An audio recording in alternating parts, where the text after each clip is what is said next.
चाचा जी ये सब क्या है? कुंदन, आखिरी बार कह रहा हूं, तुम लोग ये ठीक नहीं कर रहे हो।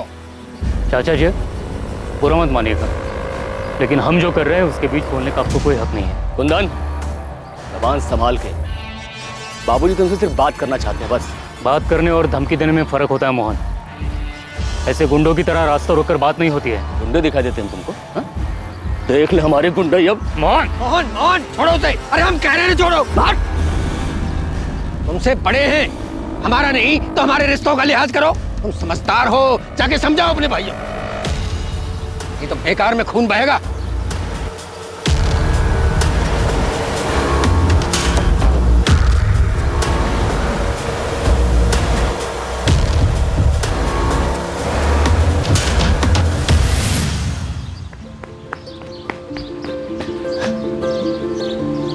मैं फर्स्ट। क्या हुआ? अब रेसिंग नहीं लगाती तुम? शर्म आती है ना? मैं रेस लगाऊंगी तो तुम हार जाओगी ना? माँ! अरे काजल, आराम से बेटा, क्या कर रहे हो?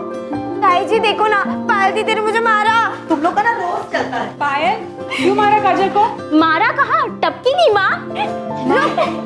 अरे तुम दोनों छोड़ूंगी नहीं। लो काजल, बड़ी बहन को नहीं मारते। आप ना बस पायल दीदी को ही प्यार करती हो। मुझे तो सिर्फ किरण दीदी प्यार करती थी, और उनको तो आपने शादी करवा के ससुराल भेज दिया। तो तुझे भी ससुराल भेज दे दीदी। अरे तुम दोनों लड़ना बंद करो। माँ,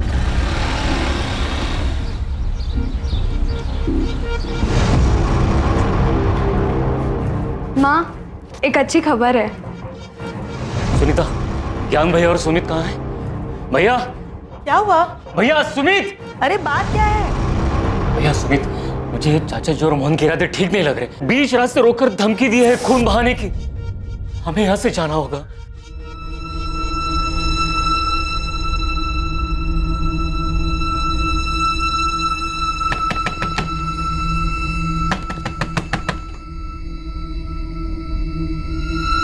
पापा, टैक्सी ले आया।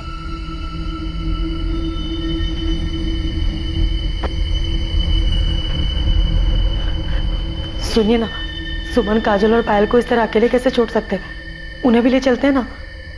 इतनी रात में लड़कियों को लेकर सफर करना सही नहीं रहेगा। भैया सही कह रहे हैं, चलो।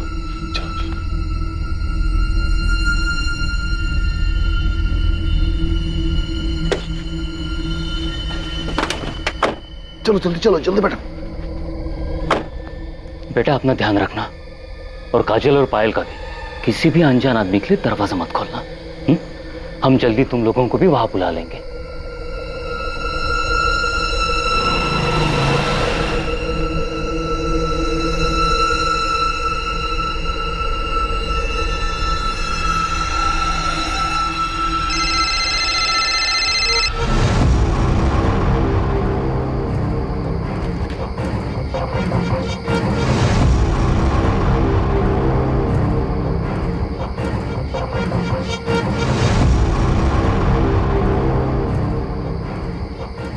क्या हुआ? कुछ नहीं, घर पे कोई फोन नहीं उठा रहा है। काम में होंगे, ज्यादा परेशान मत हो। चलो खाना लगा दो।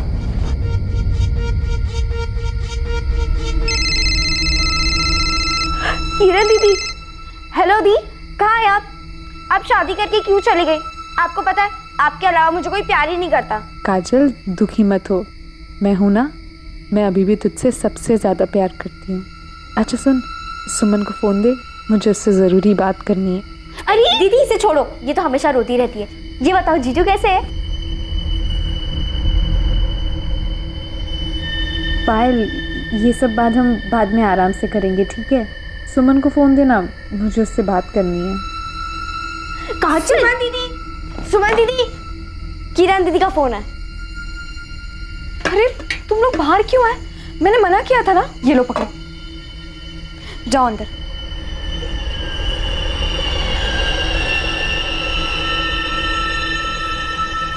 हेलो। हाँ दीदी। तू बोल, फोन क्यों नहीं उठा रही थी? कब से फोन कर रही थी मैं? वो दीदी सब निकल रहे थे तो मैंने सोचा आपको आराम से कॉल करती हूँ, पर फिर काम में लग गई। अच्छा सुन, तूने दरवाज़ा तो ठीक से बंद किया है ना? हाँ दीदी, लेकिन मुझे लोगों का डर लग रहा है। कुंदन चाचा ठीक कह रहे थे, मोहन चाचा और दादाजी का तो कोई ठिकाना नहीं है। मुझे बहुत डर लग रहा है, तुम लोग अकेले हो। आप चिंता मत करो। बहू, खाना परोस दिया और हो गया। अरे भाई रोटी लेके आओ। अच्छा सुन, माँ जी बुला रही है, कुछ हुआ तो मुझे फ़ोन करना, ठीक है?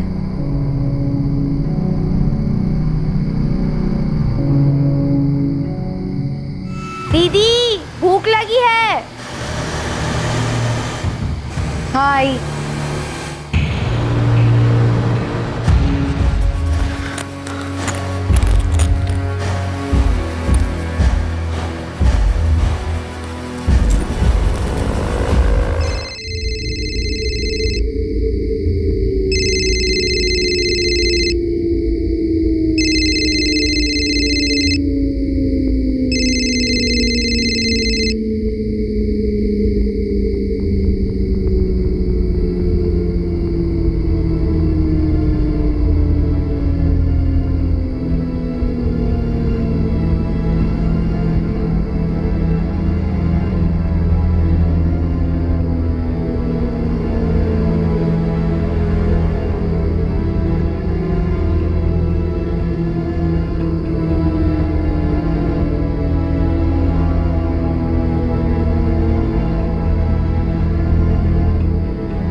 हम इंसानों के लिए झूठ का सहारा लेना काफी आसान होता है, ना कि सच का सामना करना, क्योंकि सच अक्सर कड़वा होता है और इंसान के वास्तविक चरित्र पर रोशनी डाल सकता है, जो कि पूरे परिवार, रिश्ते और पूरे समाज की नींव को तोड़ दे। रात के अंधेरे में एक भयानक साजिश को अंजाम दिया गया और 3 मासूम लड़कियों की गोली मारकर हत्या कर दी गई। इतना तो साफ था कि यह कदम आवेश में नहीं उठाया गया था, बल्कि यह किसी की सोची समझी साजिश का नतीजा था। लेकिन ऐसा क्यों किया गया था? आखिर इस हत्याकांड के पीछे का भयंकर सच क्या था?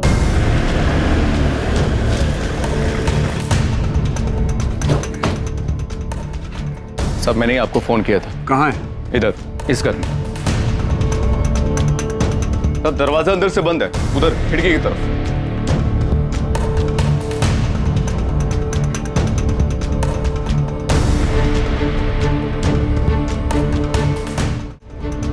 तीनों लड़कियां घर में अकेली थी? घर वाले कहाँ हैं? कहीं शादी में गए, फोन कर दिया, बस आ ही रहे। अग्रवाल, दरवाजा खुलवाओ, ना खुले तो तोड़ दो और तुरंत फॉरेंसिक वालों को भी बुलाओ। आपने लाश कब देखी?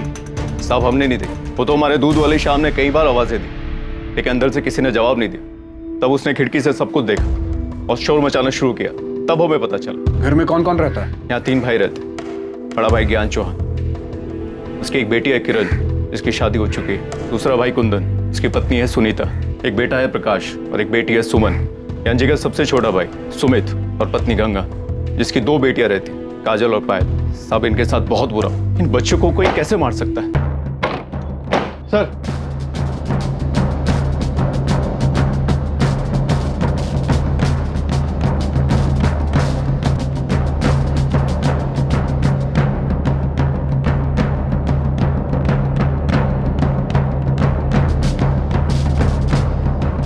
सर ये देखिए, ताजुब है, किसी ने गोली चलने की आवाज तक नहीं सुनी।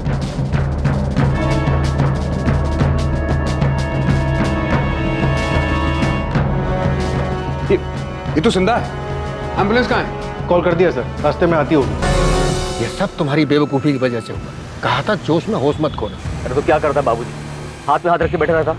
अरे हमारे सामने हमारे बाप दादा का नाम इज्जत सब मिट्टी में मिला रहे थे, अब कुछ तो करना ही था ना। बस कुछ करने के चक्कर में अपना घर, अपना गांव ये सब छोड़ करके छुपके भागना पड़ रहा है। मुझे तुम्हारी बातों में आना ही नहीं चाहिए था। तो शायद ये लड़की हमें कातिलों तक पहुंचा सके। बस ये मनाओ कि बच जाए। समझ में नहीं आ रहा तीनों लड़कियों को मारने की क्या वजह हो सकती। सुमन बेटा, सुमन, क्या हुआ तुम्हें? देखिए इसको हॉस्पिटल ले जा रहे हैं, अभी जिंदा है ये, ले जाओ ले जाओ। सुमन बेटा, काजल और पायल, वो दोनों। पायल छोड़ूंगा मैं नहीं, उनको काट के रख दूंगा। क्या हो गया? सुमित, सुमित, सुमित। क्या कर रहे हो? छोड़ो भैया, उनके उनके किए की सजा मिलनी चाहिए। छोड़ो मुझे। मेरी बात सुन। ये किसके बारे में बात कर रहे हैं? वो गजेंद्र सिंह चौहान और उसके बेटे मोहन के बारे में।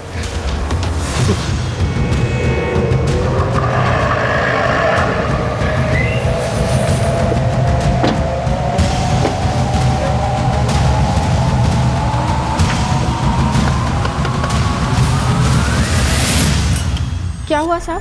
गजेंद्र चौहान और मोहन कहाँ हैं दोनों? वो तो ठेकेदारी के काम से लखनऊ गए हैं। वहाँ का पता? वो तो मुझे नहीं पता, लेकिन साहब मैं सच कह रही हूँ, उन दोनों ने कुछ नहीं किया है।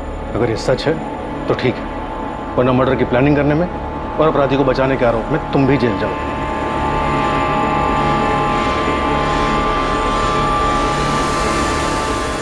साले हमारी बच्चियों को मार के भाग गए सर। ये गजेंद्र की क्या दुश्मनी है आपसे? गजेंद्र चाचा और पिताजी के बीच में बंटवारा बहुत पहले हो चुका था, लेकिन अब वो हमारी ये जमीन भी लेना चाहते हैं। जब बंटवारा हो चुका था तो वो आपकी जमीन पर हक कैसे जमा रहे? घटिया लोग हैं सर, कहते हैं खानदानी जमीन है, खानदान में ही रहनी चाहिए। हमारे घर में 4 लड़कियां और 1 लड़का है। ज्ञान भैया की बेटी किरण की शादी के समय हमने अपनी जमीन का 1 टुकड़ा बेचा था। गजेंद्र चाचा जी चाहते थे घर की जमीन है तो वो हम उन्हें बेचे, पर वो बहुत कम दाम दे रहे थे, तो हमने वो जमीन किसी और को बेच दी। बस यही से वो लोग दुश्मनी पाल कर बैठ गए। साहब, घर की औरतों को भी नहीं छोड़ा उन लोगों ने। मना किया था हमने, जमीन मत बेचो, लेकिन ये लोग सुनने से रहे। चाची हमें पैसों की जरूरत थी। अरे तो हम कौन सा जमीन भीख के मांग रहे थे? पैसे दे रहे थे ना। हाँ तो तुमको आधे दाम में जमीन बेच देते हैं। तुम्हारे बाप के हर काम में बाबूजी ने साथ दिया, उसका क्या? तुम लोग की पढ़ाई के लिए तुम्हारा बाप आया था रोते गिड़गिड़ाते हुए हमारे पास। फालतू की बात मत कर। मैं फालतू की बात कर रहा हूँ, मैं फालतू की बात कर रहा हूँ। चाचा जी रोके ना इन्हें, ये लोग क्या कर रहे हैं? आप लोग जानते हैं आप लोगों की मांग कर रहे थे, इस तरह मार पीट करके क्या मिलेगा? चाचा जी रोके ना इन्हें। चाचा जी मोहन छोड़, मोहन छोड़, मोहन रुको ना।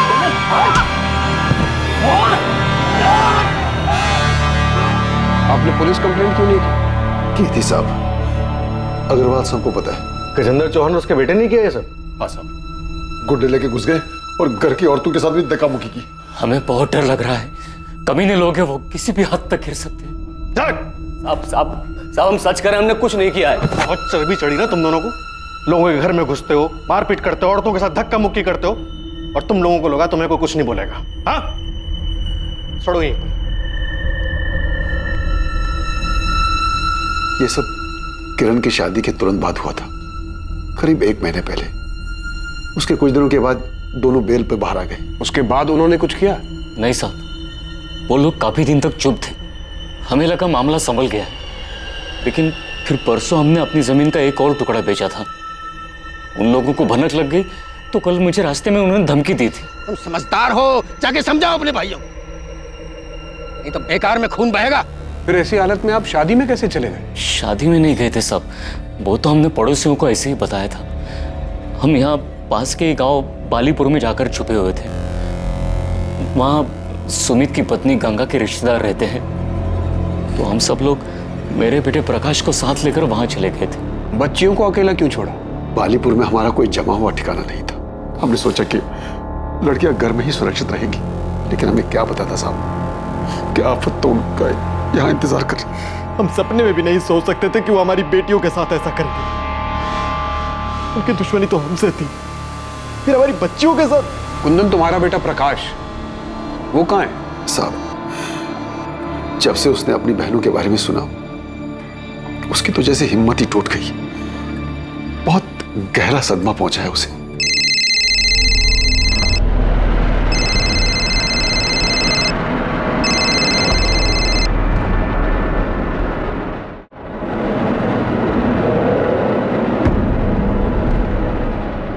अरे प्रकाश, खाना तो खाकर जा बेटा। अरे नहीं माँ, मैं बाहर खा लूंगा। अरे थोड़ा तो खा। ये लड़का भी ना। हटो पायल। चल सुमन, ले तू खा ले। अच्छा, बेटे ने मना कर दिया तो हमें खिला रही हो? क्यों, तुम लोगों को कभी खिलाती नहीं क्या? मैं ऐसे बोल रही हो? वैसे माँ, जो भी कहो, तुम्हें ना सबसे ज्यादा प्यार प्रकाश से है। वो तो है। देखो, तुम लोग किरण की तरह शादी करके ससुराल चले जाओगे तो बुढ़ापे में मुझे मेरा बेटा ही काम आएगा ना। जितना बेटा बेटा करना है कर लो, लेकिन बुढ़ापे में ना बेटियां ही साथ देती है ना? चाची क्या हो गया चाची? देखना मेरी सुमन को, मेरी बच्ची को क्या हो गया? सर, गजेंद्र के बहू माला का कहना है कि गजेंद्र और मोहन ठेकेदारी के काम से लखनऊ के पास गए हुए। मैं दोनों के फोन ट्राई कर रहा हूँ लेकिन वो स्विच ऑफ है। उनकी लास्ट लोकेशन ट्रैक करो, पता करो वो कहाँ की थी। सर, सुमन के घर से मिला है।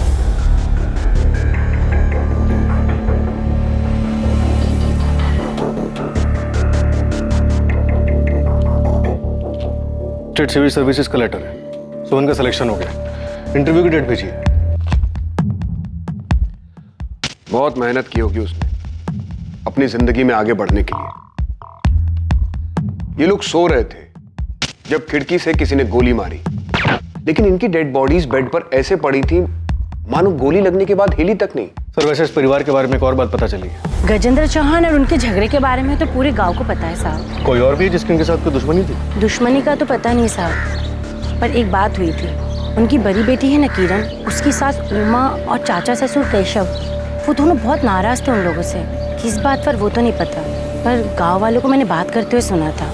लेकिन सुमन के परिवार वालों ने तो ऐसी किसी अनबन का जिक्र नहीं किया। सर, वो उनकी बेटी किरण के ससुराल वाले, उन्हें लगा होगा अगर पुलिस के सामने ऐसी कोई बात बताएंगे तो किरण के ससुराल वाले बुरा मान सकते हैं और किरण किसी मुसीबत में पड़ सकती है। हाँ, लेकिन उनके घर की 3 बेटियां एक ही रात में बेरहमी से मारी गई। ऐसे में उन्हें हमें हर छोटी से छोटी बात, हर शक के बारे में बताना चाहिए था।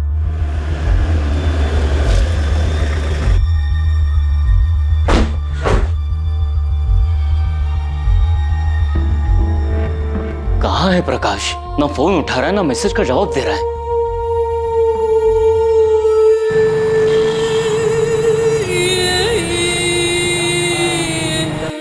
आप लोगों ने बताया नहीं कि आपकी बेटी सुमन ने यूपी स्टेट सिविल सर्विस का एग्जाम पास किया?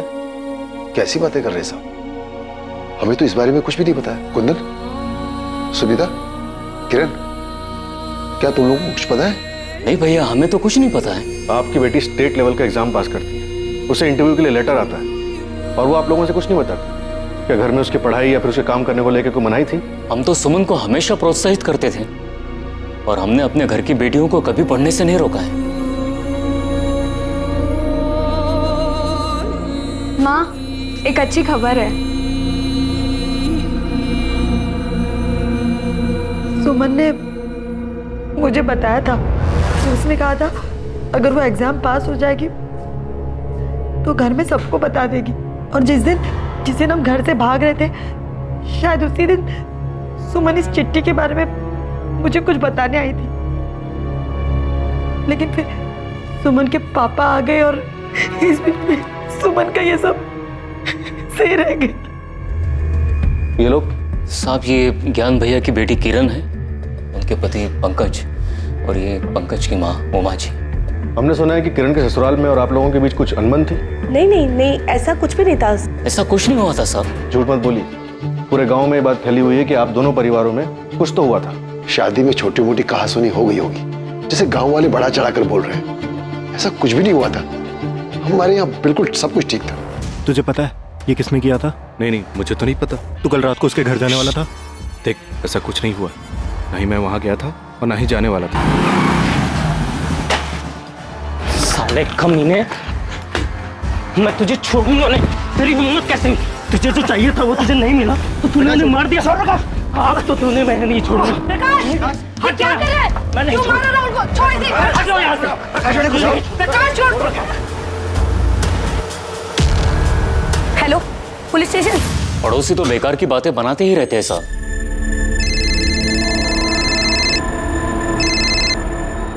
हेलो सर, मैंने कुछ नहीं किया है। सर, ये साला झूठ बोल रहा है। झूठ बोल रहा है। नहीं मार, मेरी कर रहा है। साले नहीं मार। क्या ये सब? हमें कुछ नहीं पता साहब, हम तो बस इतना जानते हैं काजल और पायल मयूर मैडम गांव में ट्यूशन पढ़ने जाती थी, शाहीपुर गांव। सर, राहुल मेरा बेटा है, लेकिन मुझे नहीं पता कि प्रकाश को क्या हुआ है। सर, इसकी कोई गलती नहीं, प्लीज इसे जाने दीजिए। सर, ये दोनों माँ बेटे झूठ बोल रहे हैं। ये साला मेरी बहन पायल के पीछे पड़ा हुआ था और जब उसने इसे मना कर दिया तो इसने उसे मार डाला। पूरा दिन थकावट करेगी तब पायल, रुक ना। ये देख, मैं तेरे लिए कार्ड लाया। मुझे कोई कार्ड नहीं चाहिए। अरे भाव क्यों खा रही हो? देखो, मैं तुम्हें बहुत लाइक करता हूँ। राहुल, बेकार की बातें मत करो, जाने दो हमें। पायल,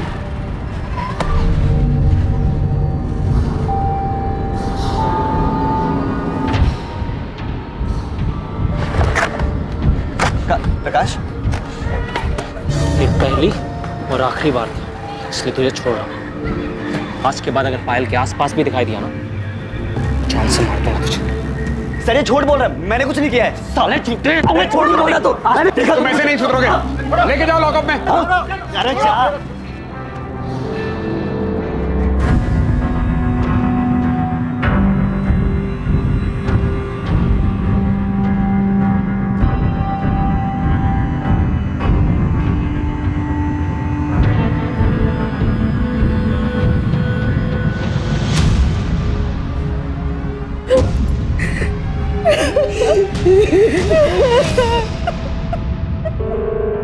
सर, दोनों विक्टिम्स के बॉडी में सेडेटिव के ट्रेसेस मिले हैं। मतलब मारने के पहले बेहोश किया गया था। हॉस्पिटल से सुमन का ब्लड सैंपल भी आ गया है, उसे भी स्टडी कर रहे हैं। मुझे पूरा यकीन है कि सुमन के ब्लड में से भी आपको इसी सेडेटिव के ट्रेसेस मिलेंगे। हमें पहले से ही शक था कि ऐसा ही कुछ हुआ है, क्योंकि तीनों सुमन, पायल और काजल सोते हुए मिले। गोली लगने के बाद भी उनकी बॉडी में कोई मूवमेंट नहीं हुआ था, क्योंकि उन्हें बेहोशी में मारा गया था। सर, मौत का टाइम रात में 12 से 2 के बीच का है और बॉडी पर गोली का इम्पैक्ट देखकर ये बात साफ होती है कि गोली जान लेने के इंटेंशन से बहुत करीब से मारी गई थी। सर, फॉरेंसिक टीम ने गोली और शेल से गन आइडेंटिफाई कर लिया है। .32 कैलिबर गन है, इसके ऊपर साइलेंसर लगाया जा सकता है। ये तो काफी कॉमन गन है। खबरी को काम पे लगाओ, उसे कहो सप्लायर का पता करे और ये भी पता लगवाओ कि गांव में किसी के पास ये गन है या हाल फिलहाल में किसी ने इस गन को खरीदा है। सर, वैसे एक बात समझ में नहीं आ रही। परिवार के सारे लोग बाहर थे, घर का दरवाजा अंदर से बंद था, तो सुमन, पायल और काजल, इन तीनों को नशे की गोली कब, किसने और कैसे दी? हाँ दीदी। फैमिली को गजेंद्र और मोहन पर शक है। हो सकता है ये काम पायल के आशिक राहुल का हो या फिर किरण के ससुराल वालों का इसमें हाथ हो। तुम दोनों बच्चियों की बॉडी फैमिलीज को सौंप दो और प्रकाश को भी अभी के लिए जाने दो। अंतिम संस्कार के बाद बात करेंगे उससे। और सर राहुल, चलो जाओ बाहर। आप मुझे क्यों नहीं छोड़ रहे हैं सर? मैंने कुछ नहीं किया है। अभी बस इसको छोड़ने को कहा है।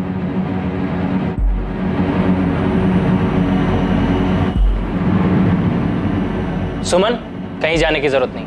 क्यों? मैं क्लासेस जा रही हूँ। कहा ना कहीं नहीं जाना। प्रकाश, ये अचानक क्या हो गया तुझे?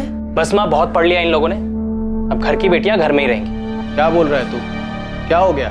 बाहर लड़के छेड़ते हैं इन्हें। आप लोग क्या चाहते हैं, हमारी और बेइज्जती हो? बेइज्जती इनकी वजह से नहीं, तेरी वजह से हो रही है। खुद पढ़ाई लिखाई छोड़कर बैठ गया है और जो पढ़ रहे हैं उनके पीछे पड़ा हुआ है। इन्हें कोई कुछ बोलेगा तो मैं देख लूंगा। आपकी बेटियों को छेड़ते हैं बाहर लड़के। प्रकाश, तू अपने काम से काम रख। घर के मामले में बोलने के लिए घर के बड़े जिंदा हैं अभी, समझा तू? सुमन, तुम जाओ पढ़ने, तुम्हें कोई नहीं रोकेगा।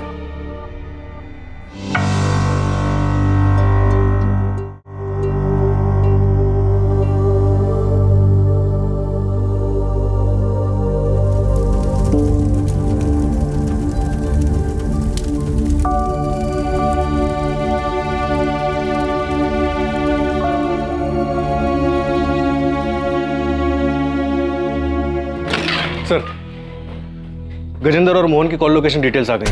ये दोनों कल सुबह तक यहीं सूलीगंज में ही थे और सुबह 6 बजे के बाद से इन दोनों का फोन स्विच ऑफ जा रहा है। तो माला झूठ बोल रही है। माला का फोन सर्वेलेंस पे डालो। किसी दूसरे नंबर से वो माला से बात करने की कोशिश जरूर करेंगे। सर, क्या मैं अंदर आ सकती हूँ? सर, अस्पताल में मैं सबके सामने कुछ बोल नहीं पाई, लेकिन सर आपको जो कुछ भी पता चला है वो सब सच है। किरण, जो बोलना है साफ साफ बोलो। सर, असल में मेरे ससुराल वाले, खासतौर से मेरे चाचा ससुर केशव चौहान, वो मेरे मायके वालों से काफ़ी गुस्सा थे। उनके बीच में काफ़ी बड़ा झगड़ा हुआ था। किस बारे में? सर, अभी 1 महीने पहले ही मेरी शादी हुई है और शादी के समय दहेज के पैसों को लेकर कुछ अनबन हो गई थी। कुंदन चाचा ने मेरी सास को पैसे देने का वादा किया था, लेकिन शादी के समय तक मेरे घर वाले वो पैसे जुटा नहीं पाए थे। मेरी सास और केशव चाचा ने शादी के कुछ दिन पहले घर आकर बहुत बड़ा हंगामा किया था। हमसे गलती हुई है, इसके लिए हम माफी भी मांग रहे हैं। हम ये नहीं कह रहे हैं कि हम पैसे नहीं देंगे, जो हमने वादा किया है हम जरूर पूरा करेंगे। शादी के खर्च में थोड़ी सी मुश्किल हो रही है। हाँ तो एक काम करते हैं, आपका खर्चा कम कर देते हैं, ये शादी तोड़ देते हैं। नहीं नहीं, ये क्या कह रही हैं आप? भगवान के लिए ऐसा मत कहिए। आप जैसा कहेंगे वैसा ही हो, लेकिन ये शादी मत तोड़िए। आखिर में मेरे पापा और चाचा ने पुश्तैनी जमीन का हिस्सा बेचकर दहेज के पैसे चुकाए। धीरे धीरे सच सामने आ रहा था, लेकिन अब भी असली अपराधी को पकड़ना मुश्किल साबित हो रहा था। कौन था असली कातिल और क्या था इन हत्याओं के पीछे का सच? मैंने कुंदन को कहा था कि उन्हें मना कर दे। हाँ, मैं वहां गया भी था, लेकिन मुझसे ना नहीं बोला गया। मुझे भी लगा वो लोग जो कह रहे थे वो सही कह रहे थे। हमारा पंकज जैसा लड़का सबको नहीं मिलता। बड़ी फैक्ट्री में मैनेजर है भाई। शादी के लिए तो लड़कियों की लाइन लगी हुई थी, पर उसको तो किरण ही पसंद आई। अब किरण की शादी हो जाएगी, एक बोझ कम हो जाएगा, फिर शादी के लिए रह जाएंगी 3 लड़कियां। भाई साहब, आपकी किरण तो मानो बहुत ही भाग्यशाली है, और बेटी की खुशी के लिए 15 लाख कौन सी बड़ी रकम है। मैं जानता था अगर हमने पैसे नहीं दिए तो वो लोग रिश्ता तोड़ देंगे। अरे तोड़ देते तो तोड़ देते, क्या किरण को अच्छा लड़का नहीं मिलता? तुम्हें मेरी बात मान लेनी चाहिए थी। मानना तो मैं भी चाहता था भैया, किरण को अच्छा लड़का मिल भी जाता, लेकिन पंकज जितना अच्छा लड़का तो नहीं मिलता ना भैया। मैं तो चाहता था कि एक बार किरण का घर बस जाए। सोचा था पैसों का इंतजाम कर लूंगा। हमने उनकी बात मानकर शादी में इतना खर्च किया, सोचा कि वो लोग 15 लाख तो दे ही रहे हैं, पर आज देता हूं कल देता हूं करते करते शादी की तारीख आ गई। मैंने सोचा था उधार लेकर शादी निपटा दूंगा और फिर धीरे धीरे उधार चुकता होता रहेगा, लेकिन पैसों का इंतजाम नहीं हो पाया। और सर, तब ज्ञान भैया ने एक फैसला लिया और हमारी खानदानी जमीन का एक टुकड़ा बेचा और दहेज के पैसे चुकाए। उन लोगों का तो दिमाग खराब हो गया साहब। ये सारा किया धरा उनके रिश्तेदार का है। किसने किया ये तो हम पता लगा लेंगे, लेकिन जो दहेज का कीड़ा आप लोगों ने समाज में फैलाया है, अगर ये बात साबित हो गई तो इसके लिए सजा जरूर मिलेगी आप लोगों को।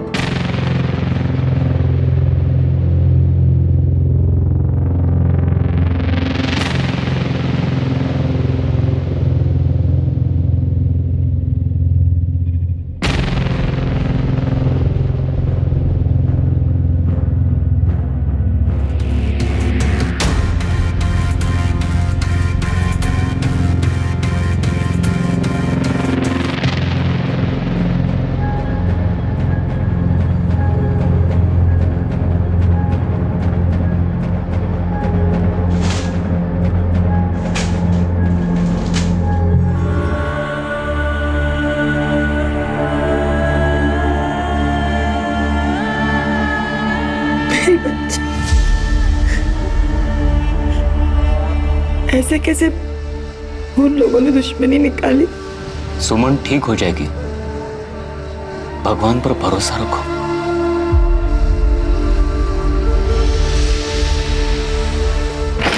सर, वीरेंद्र और मोहन के फोन अभी भी बंद आ रहे हैं, लेकिन माला के पिछले 72 घंटों के कॉल लॉग्स में 2 अलग अलग लैंडलाइन नंबर से कॉल्स आए, जिसपे एक नंबर पे 7 मिनट और एक नंबर पे 10 मिनट बात भी हुई है। ये माला तो कुछ बोलेगी नहीं और हम उसे अरेस्ट भी नहीं कर सकते। एक काम करो, कांस्टेबल से बोलो कि उस पर नजर रखे, और एक गजेंद्र और मोहन के बारे में पता करो कि इनका कोई साथी या रिश्तेदार रहता है क्या कानपुर या उन्नाव में। शायद ये लोग वहां छुपे हो। Okay sir. गन सप्लायर से कोई लीड मिली? पता चला कि गन किसने बेची थी यहाँ सूलीगंज में? अभी तक तो नहीं, लेकिन हम पता कर रहे हैं सर। ये केशव, उमा और पंकज तीनों के कॉल डिटेल्स निकलवाओ, और राहुल के भी, शायद कोई लीड मिल जाए। और राहुल का दोस्त कपिल, उससे कोई बात हुई?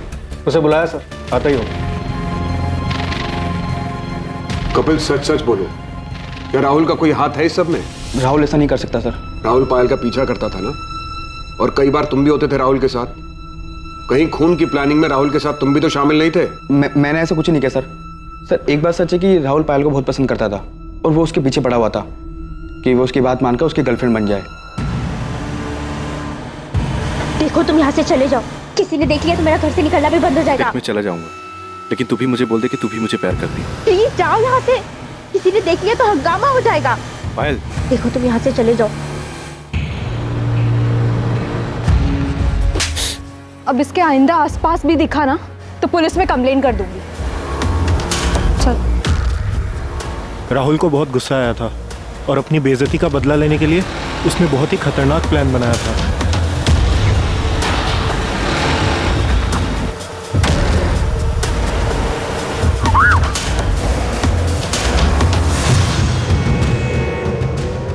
अभी ना सिर्फ पानी फेंका है, अगली बार सच में से फेंकूंगा। प्यार करता हूं तुझसे, समझ नहीं आता तुझे? दिमाग खराब हो गया तुम लोगों का? सिर्फ इसलिए कि एक लड़की ने मना कर दिया तुम एसिड फेंकने चले गए? सर वो पानी तो था सर। पानी तो था, लेकिन एक लड़की को डराने के लिए काफी था कि अगर वो उसकी बात नहीं मानेगी तो उसके ऊपर एसिड भी फेंका जा सकता है। कभी सोचा क्या गुजरती होगी उन लड़कियों पर? बस चल पड़े दोस्ती निभाने के लिए। ये नहीं सोचा कि किस ट्रॉमा से गुजरेगी वो लड़की। और क्या हुआ था? बस सर और कुछ ही नहीं सर। कपिल, मैं तुम्हें पायल को हैरेस करने के जुर्म में लॉकअप में डाल सकता हूँ, तो सच सच बोल दो। सर वो उस रात राहुल पायल के घर जाने वाला था सर। तो सच में पायल के घर जा रहा है? हाँ, मैंने सुना है कि प्रकाश उस टैक्सी वालों को बोल रहा था कि आज पूरा परिवार शादी में जा रहा है। आज सही मौका है। लेकिन उसने तो तुझे ना कहा था। तो जब मुझे वहाँ देखेगी ना कि उसके 100 बार मना करने के बाद भी मैं उससे मिलने आया, तो वो समझ जाएगी कि मैं उससे सच्चा प्यार करता हूँ। लेकिन उसने फिर से मना किया तो मैं उसे समझा दूँ कि प्यार जब जुनून बन जाए तो क्या होता है, उसे हाँ करना ही होगा। तो पायल का पीछा करता था, उसके मना करने के बाद भी तू उसके पीछे पड़ा रहा, यहां तक कि प्रकाश और सुमन के डांटने के बाद भी तू अपनी हरकतों से बाज नहीं आया। तूने उसके ऊपर पानी फेंक कर उसे धमकी दी कि अगर उसने हाँ नहीं किया तो तू उसके ऊपर एसिड फेंक देगा। नहीं सर, मैं पसंद करता था उसे, प्यार करता था उससे, और सुमन दी ने जब मुझे मारा तो मुझे बहुत बुरा लगा था, इसीलिए मैंने पायल को धमकी दी थी। जिस दिन पायल का मर्डर हुआ तो उसके घर गया था ना, तो क्या हुआ था वहां? तू वहां पहुंचा, पायल को प्रपोज किया, पायल ने फिर मना किया, तुझे गुस्सा आ गया। इतनी बेइज्जती और इनकार के बाद तूने पहले तीनों बहनों के खाने में नशे की दवा मिलाई और फिर आधी रात को वापस आकर उन्हें मार दिया। ऐसा कुछ नहीं हुआ था, मैं तो वहां गया भी नहीं था। राहुल झूठ मत बोल। सर मैं सच कह रहा हूं, मैंने वहां जाने का सोचा था, लेकिन पापा घर में थे इसलिए मैं घर से बाहर निकल नहीं पाया। सर आप चाहे तो मेरे घर वालों से पूछ सकते हैं। सर मैंने राहुल के पेरेंट्स से बात की, उनका कहना है कि राहुल उस रात घर पे था। माँ बाप हैं, अपने बेटे को बचाने के लिए सच झूठ कुछ भी बोलेंगे। कॉल रिकॉर्ड्स आ जाएं एक बार राहुल के, पता चल जाएगा कौन कितना सच बोल रहा है। तुमने सुमन के परिवार के बारे में पता किया? उस रात वो बालीपुर में कहाँ थे? हाँ सर, अपने रिश्तेदार के घर में रुके थे। सुनीता और गंगा रिश्तेदार के घर में, ज्ञान और सुमित पड़ोसियों के यहाँ, और प्रकाश और कुंदन खलियान में। सर आपको वाकई में इस राहुल पर शक है? अक्सर इस उम्र के लड़के प्यार और ऑब्सेशन के नाम पर सही और गलत में फर्क नहीं कर पाते। पायल का इनकार राहुल बर्दाश्त नहीं कर पाया होगा और बदले में उसने पायल को मार दिया होगा। राहुल को सुमन पर गुस्सा तो था ही, क्योंकि सुमन ने उसे थप्पड़ जो मारा था, और वो काजल, वो कोलेट्रल डैमेज होगी। पूरे चांसेस हैं कि राहुल ने किया ये, लेकिन अभी श्योरिटी के साथ कुछ नहीं कह सकते। हेलो, ठीक है हम अभी आ रहे हैं। सुमित का फोन है, सुमन को होश आ गया, चलो।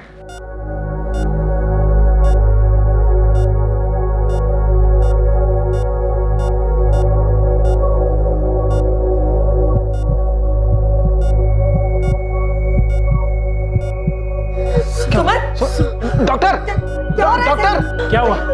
देखिए क्या हुआ क्या डॉक्टर? आप प्लीज सब बाहर जाएं। अभी तक ठीक थी डॉक्टर, क्या हुआ इसे? आप प्लीज सब बाहर जाएं।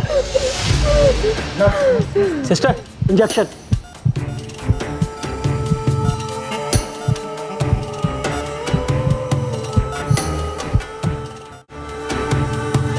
क्या हुआ?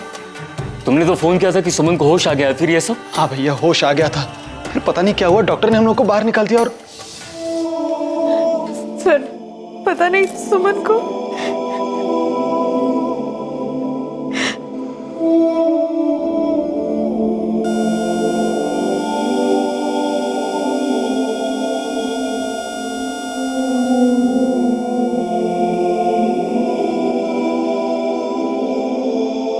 सुमन बहुत ही समझदार और दृढ़ निश्चयी लड़की थी। उसने अपनी निष्ठा और मेहनत से अपने सपनों को साकार करने का रास्ता भी खुद ही बना लिया था। लेकिन इससे पहले कि वो आगे बढ़ पाती, एक बुरे इंसान के भयानक इरादों ने उसके सपने, उसकी जिंदगी उससे छीन ली जिसकी वो हकदार थी। सुमन की मौत के साथ उसके परिवार की आखिरी उम्मीद भी बुझ चुकी थी, लेकिन पुलिस ने अब तक हार नहीं मानी थी। वो पूरी मेहनत के साथ हर एंगल्स को टटोल रही थी ताकि असली कातिल तक पहुंच सके।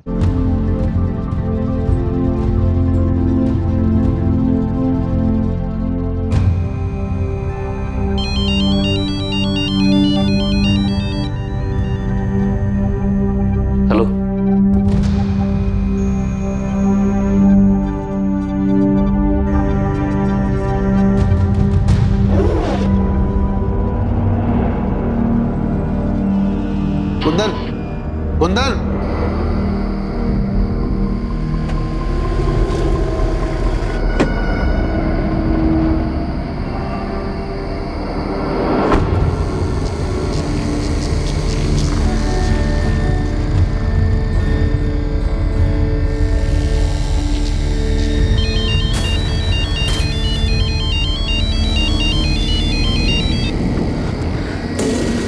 हाँ भैया।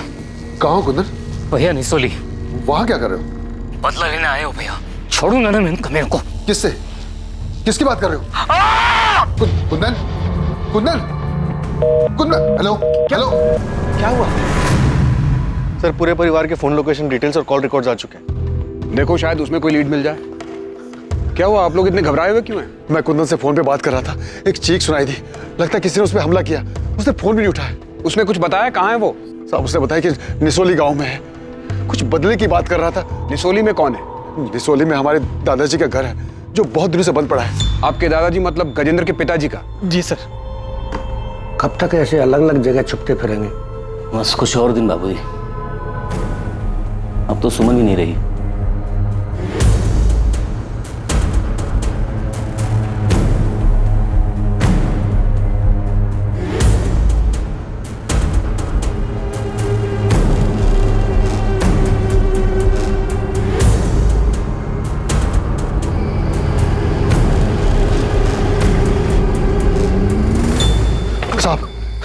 ये घर है साहब। आओ।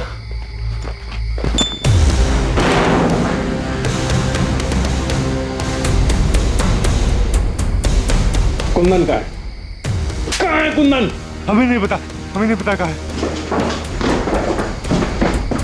सर!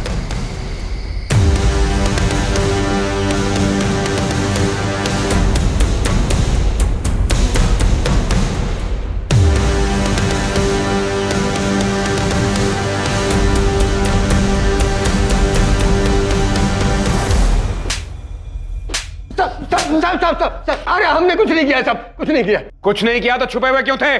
डर गए थे। हमको लगा कि वो सारा इल्जाम वो लोग हम पर डाल देंगे, तो इसलिए साहब हमारा यकीन कीजिए हमने कुछ नहीं किया। अरे हमको तो ये भी नहीं मालूम था कि वो अंदर पड़ा हुआ है। तुम लोग किसी भी हद तक जा सकते हो। तुम लोगों ने कुंदन और उसके परिवार को धमकी दी थी ना, उनके परिवार की औरतों के साथ मारपीट की और आखिर में बच्चियों को मार के अपना बदला पूरा किया। जमीन के लिए किया ना ये सब? साहब हम मानते हैं कि हमने धमकी दी थी। सुनीता और गंगा के साथ हाथापाई भी हुई थी, लेकिन हमने कत्ल वाले दिन नहीं, उसे 4 दिन पहले धमकी दी थी। साहब हमने बच्चियों को नहीं मारा है। अगर मारना होता तो हम उस प्रकाश को मारते, बच्चियों को नहीं। अब चाहे तो जांच कर सकते हैं। उस रात हम उस घर के आसपास भी नहीं गए थे साहब। सर आपसे एक बात करें। ये बाप बेटा तो एक ही रट लगाए हुए कि इन्होंने नहीं मारा। मुझे भी लगता है कि दोनों सच बोल रहे। तुम बताओ क्या बात करनी थी? सर ये देखिए,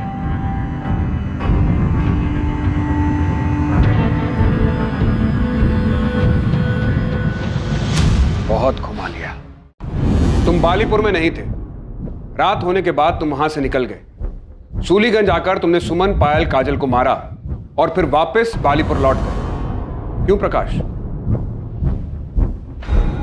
ये आप क्या कह रहे हैं साहब? सर कहां गए थे तुम? वो देखो झूठ मत बोलना, हमारे पास तुम्हारी सारी डिटेल्स हैं। सर मैं तो बालीपुर जाना ही नहीं चाहता था। वो तो पापा ने बोला इसलिए मुझे जाना पड़ा। वहीं पास के गांव में मेरे एक दोस्त का घर है, तो देर रात में वहीं चला गया था। आपको पता था ये उस रात वहां पे नहीं था? ये तो आपके पास ही सोया था ना? मेरा बेटा ऐसा नहीं कर सकता। तो फिर कौन कर सकता है कुंदन? तुमने गजेंद्र और मोहन का नाम दिया, हमने उन्हें तोड़ा, लेकिन कुछ हाथ नहीं लगा। उसके बाद राहुल का नाम सामने आया, वहां से भी हम खाली हाथ लौटे। उसके बाद तुम्हें एक कॉल आता है ये खबर देने के लिए कि गजेंद्र और मोहन कहां छिपे हैं। और तुम क्या करते हो? ये बात तुम अपने भाई ज्ञान को नहीं बताते, पुलिस के पास नहीं आते, सीधा वहां जाकर अगवा हो जाते हो। हम जानते हैं तुम्हारे बेटे प्रकाश ने कुछ नहीं किया।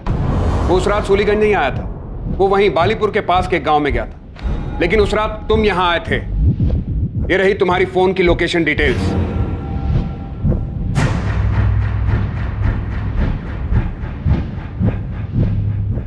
अब तुम बताओगे कि तुमने मारा और क्यों मारा, या फिर तुम्हारे बेटे प्रकाश को डालें जेल में? हाँ मैंने ही मारा है सुमन, काजल और पायल को। प्रकाश ने कुछ नहीं किया है, मैंने किया है सब कुछ। अच्छा प्लान बनाया था तू, अपने घर की लड़कियों को मार दो और सारा इल्जाम अपने चाचा और उसके बेटे पर लगा। 20 अक्टूबर की रात को तो बालीपुर गया तो था, लेकिन 11 बजे के करीब जब तेरा बेटा प्रकाश अपने दोस्त से मिलने पास वाले गांव में गया, उसके जाने के आधे घंटे बाद तू वहां से उठकर करीब 12:30 बजे सूलीगंज आ गया और यहां आकर तूने सुमन, पायल और काजल को गोली मार दी। उसके बाद रात 3 बजे तू वापस बालीपुर पहुंच गया, वहां जाकर सो गया। अपनी बेटी और भतीजियों को मारने के बाद तुझे नींद कैसे आ गई थी? तो मैं क्या करता? किरण की शादी में इतनी सारी जमीन बेचनी पड़ी थी, बाकी 3 लड़कियों की शादी में तो सब कुछ बिक जाता। और फिर मेरे बेटे प्रकाश का क्या होता? उसके लिए क्या बचता? मैं समझ गया था ये लोग बेटियों के लिए कुछ ज्यादा ही भावुक हैं। उनकी शादी में तो ये कोई कसर नहीं छोड़ते, सब कुछ खत्म हो जाता। इसलिए मैंने तीनों को मार दिया। तो बेटे को जायदाद मिले इसलिए बेटियों को मार दिया? मेरा बेटा ही घर का नाम आगे ले जाने वाला है। एक बाप होने के नाते मैंने ऐसा किया। मैंने ही सबको कहा कि कहीं दूर जाकर छुप जाते हैं, और जाने से पहले मैंने ही सुमन, काजल और पायल के खाने में नशे की दवा मिला दी थी। प्रकाश गया तो मैं भी निकल गया और सूलीगंज आ गया।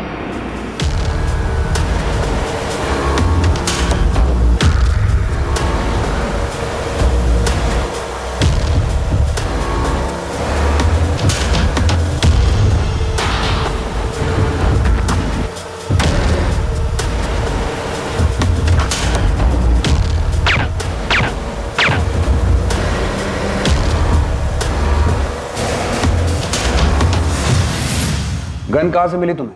वो मेरा एक पुराना दोस्त है, उससे ही साइलेंसर वाली गन ली थी। और अब कहां है गन? वो गन मैंने गांव के पास वाले नाले में उसी रात फेंक दी थी। और तुम गजेंद्र और मोहन के पास कैसे पहुंचे? वही जो दोस्त है, मैंने उससे ही कहा था उनका पता करने के लिए। मैंने उसे कहा था गजेंद्र और उसके बेटे से बदला लेना है, क्योंकि उसने मेरी बच्चियों का खून किया है। मैं वहां से भैया को फोन करने वाला था, लेकिन भैया का फोन खुद ही आ गया। हाँ भैया। कहाँ हो कुंदन? भैया निसोली। वहां क्या कर रहे हो? कुंदन, कुंदन! मैंने ही आवाज निकालकर फोन कट कर दिया और वहीं से एक पत्थर उठाकर उससे अपना सर फोड़ लिया, ताकि सबको यही लगे कि गजेंद्र चाचा जी और उसके बेटे ने मुझे मारा है। और स्टोर रूम में जाकर खुद को बंद कर लिया।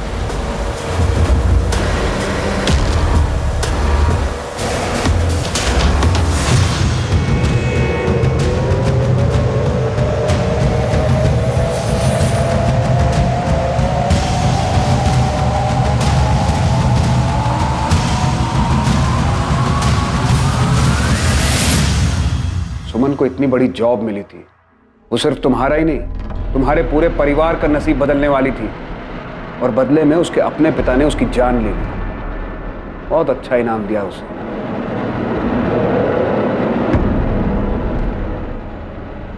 एक पिता ने अपनी ही बेटी की जान ले ली सिर्फ इसलिए क्योंकि वो अपनी जायदाद, उसकी शादी और दहेज पर खर्च नहीं करना चाहता था। उसे सब कुछ अपने बेटे के लिए बचाना था। ये बहुत ही ताज्जुब की बात है, सुनकर विश्वास नहीं होता है, लेकिन दुर्भाग्यवश ये सच है। आज भी देश के कई हिस्सों में लड़के और लड़कियों के बीच में भारी मात्रा में पक्षपात करना बहुत ही साधारण सी बात है, क्योंकि सदियों से ये रूढ़िवादी मानसिकता उनके दिमाग में घर कराई जा चुकी है। दहेज मांगना ना सिर्फ गलत है बल्कि कानूनन जुर्म भी है, लेकिन दहेज देना क्या वो गलत नहीं? अपनी बेटी को एक ऐसे परिवार में भेजना जो उसे घर ले आने के लिए पैसों की मांग करे, क्या ये बात गलत नहीं? समाज की प्रगति के लिए ये सवाल करना बहुत जरूरी है। ये समझना बहुत जरूरी है कि लड़की के दहेज पर नहीं बल्कि उसकी पढ़ाई पर खर्च किया जाए, उसे जिंदगी में आगे बढ़ने का मौका दिया जाए। ऐसा करने से ना सिर्फ लड़कियां सशक्त होंगी बल्कि बड़े होकर अपने परिवार का ख्याल भी रख पाएंगी। मुद्दा ये नहीं है कि लड़के लड़कियों से बेहतर हैं या फिर लड़कियां लड़कों से। मुद्दा सिर्फ दोनों के बीच में पक्षपात को रोकने का है, दोनों को समान अवसर देने का है। क्राइम और आपके बीच में सिर्फ इतना फर्क है कि आप कितने सतर्क हैं। सतर्क रहें, सुरक्षित रहें। जय हिंद।